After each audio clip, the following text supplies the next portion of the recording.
Okay, today I want to talk about working with bad briefs. As a freelancer, you want to nail a project first time, make a great impression because, let's face it, you want the repeat business. If you have a bad brief, your chances of doing that go right down the toilet.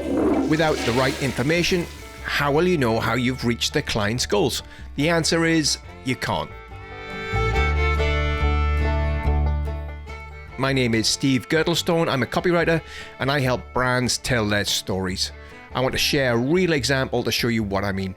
I was recently asked by a design agency to write copy for a client of theirs. I would not get to meet the client, which is not unusual for a freelancer, so I would have to work with the information I got. The client was a pharmaceutical company that produced worm capsules for sheep. Times are tough. I need to ship some product. I need a promotion.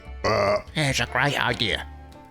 But sheep farmers are hurting, so let's show them some love by making the prize from a sheep product. They'll like that.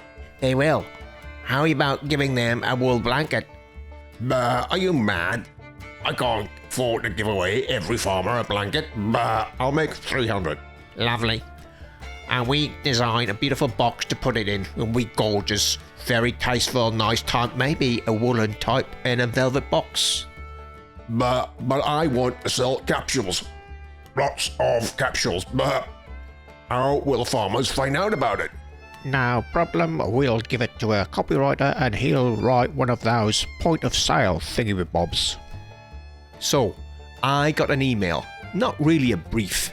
At first, the design agency wanted me to write a story about the blanket, where it came from, how it was made, how much wool, where the wool came from, all that kind of stuff. A story, but a story takes time. How much? That wasn't going to fly. So I got another email that asked me to write some headlines for a point-of-sale promotion. Is it a poster? Dunno. Is it a leaflet or a counter display? Dunno. The client wants to show support for farmers. I make lots of money. So the client thinks showing support is asking a farmer to spend lots of money and maybe, just maybe, they'll win a woolen blanket.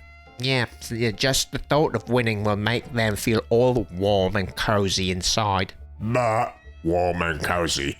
Okay, so I feel like I'm in a difficult position now. I have to guess what the brief is because I don't have one. I've also just got 2 hours to come up with some headlines and copy. I don't know the format, so I don't know how much room I have for the copy. Is it long? Is it short? So let's go with short. It's a point of sale in a shop that sells farm machinery. I know the target market, farmers. Luckily, I've worked on other clients that sold to farmers, so I know a little bit about how they think. The message, well, it's a promotion. Farmers have to buy 2,500 capsules to get the chance of winning a blanket. I've had a look at the client's website, so I know why the farmer would want to buy the tablets, but you can only say one thing in a headline, so it has to be win a blanket. That's the hook. So the business goal is not supported by the communication message. The support message, we support you, is not the same as win a blanket. I can't talk to the client, so what to do? I can either walk away from the project, but I would really like to work with a design agency on other projects, so I'll give it a go. My thinking was, okay, to deliver something that is good, that's going to work for the client and build their business, make sales, I've got to present a progression of ideas. And at some point, I hope on that scale, I'm going to hit what they need. A brief gives you an exact target to aim for. If I don't have that, I have to give the design agency a range of ideas and I have only 2 hours to do that. I came up with 3 routes. First concept would be a straight promotional message.